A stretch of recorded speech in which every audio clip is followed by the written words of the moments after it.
I was staring at a default notice for $1.7 million. It wasn't my debt, it wasn't my loan, but my name was on it.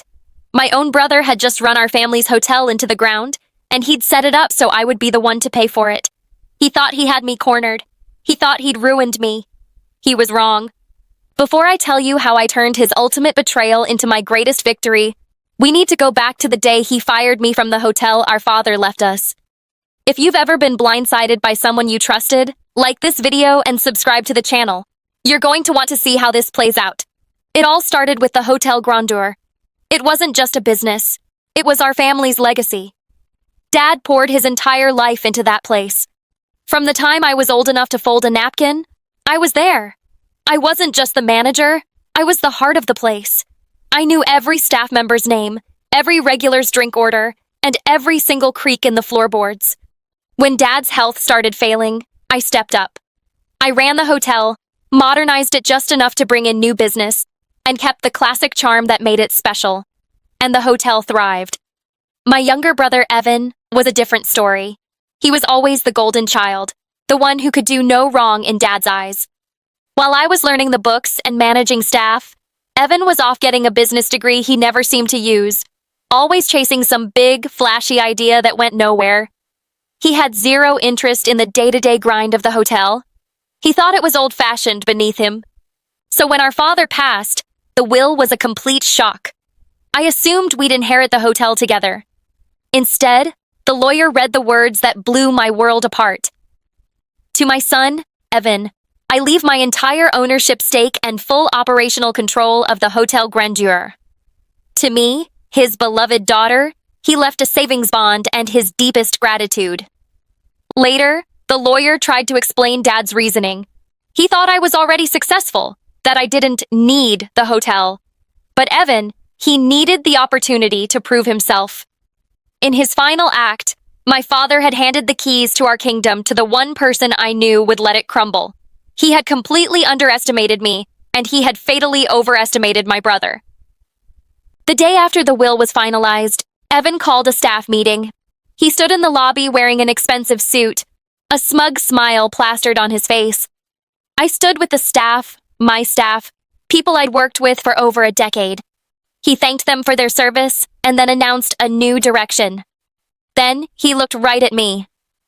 As part of this new vision, he said, I'm making some leadership changes. Estelle, thank you for your years of service.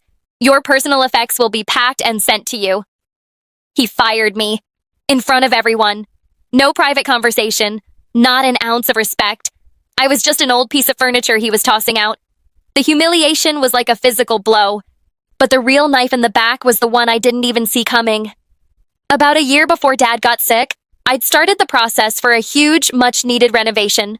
I secured a $1.7 million loan to modernize the rooms. The bank was happy to lend the money, but to get the best interest rate, they required a personal guarantee. It's a legal promise that says if the business defaults, the lender can come after your personal assets, your home, your savings, everything. I signed it. Why wouldn't I? I was managing the project, and I trusted myself to see it through. The plan was always for the guarantee to be temporary. Once Evan officially inherited the hotel, his new company would refinance the loan, and my name would come off. It was standard procedure. After he fired me, I called Evan to remind him. You need to get my name off that loan guarantee. He was completely dismissive. Yeah, paperwork, he mumbled. I've got a million things to do, Estelle. I'll get to it. He never did. And that wasn't an oversight. It was his safety net. And I was about to find out there was no net below me. 6 months of silence went by. I found a consulting job and tried to move on. Then, a certified letter arrived. It was from the bank. The legal language was chilling. Notice of default. The Hotel Grandeur was behind on its loan payments. The outstanding balance, with penalties, was $1,714,283.52. And since my personal guarantee was still attached, they were coming for me. My savings, my house, my future, it was all on the line. The world just tilted. My hands were shaking as I called Evan. No answer. I called again, and again. He ignored me for 3 days. Finally, I drove to the hotel. The lobby was a disaster zone, half-finished construction everywhere, and none of the old staff in sight. I found him in my old office, on the phone, laughing about something. When he saw me, his face hardened. I held up the letter. "What is this, Evan? What did you do?" His arrogance was breathtaking. "Look, business is tough," he shrugged. "The renovation had some cost overruns. We missed a few payments. It's not my fault the bank is overreacting." "Not your fault?" The rage was bubbling up, hot and sharp. "They're coming after me for $1.7 million, Evan. My name is on that loan." And then he leaned back in my father's chair and said the words that changed everything. "Well, you were the one who signed it. Sounds like a you problem." In that 1 second, all the grief I had over losing the hotel just vanished. It was replaced by a cold, clear focus. He didn't just let this happen. He had planned it. He knew my name was on the hook. He spent the money and was leaving me with the bill. I walked out of that office without saying another word. The time for being emotional was over. It was time for a plan. I didn't sleep that night. Instead, I dug out every piece of paper I had on the hotel. Old contracts, the loan documents, my renovation notes. The next morning, I didn't call a therapist. I called a lawyer and a forensic accountant. I told them everything. The lawyer was blunt. "This is bad. The guarantee is ironclad, but if he misused the loan funds, if the money didn't go where it was supposed to, that could be fraud. That might give us some leverage." Leverage. That's all I needed to hear. The hunt began. I still had friends from my years at the hotel, vendors, bookkeepers, even the project manager I'd hired before Evan fired him. I started making quiet calls. "Just tying up some loose ends," I'd say. I wasn't looking for sympathy. I was looking for invoices. It took 2 weeks of digging, of piecing together the puzzle of my brother's greed. The breakthrough came from a bookkeeper Evan had fired. She'd kept records. And did she ever? She emailed me a password-protected file. The password was legacy. The irony was almost funny. I opened the file, and my heart started hammering against my ribs. It was the complete financial records for the renovation. And there it was, the smoking gun. Pages and pages of invoices, not from construction suppliers, but from a high-end residential designer. Receipts for Italian marble, a home theater system, a custom wine cellar, landscaping. The loan was for renovating a hotel, but the shipping addresses weren't for the hotel grandeur. They were for Evan's new mansion 2 states away. He hadn't just been a bad businessman. He'd been using my name to commit a crime. Diverting business loan funds for personal use isn't just a mistake. It can be considered embezzlement or fraud. He used the bank's money, secured by my future, to build his own palace. But I wasn't going to the police. Not yet. A public scandal would sink the hotel for good, and the bank might still come after me during a long court battle. No, this needed a different approach. I scheduled a meeting with the bank's senior vice president, the same person whose name was on my default notice. The email subject was simple: a solution to the hotel grandeur problem.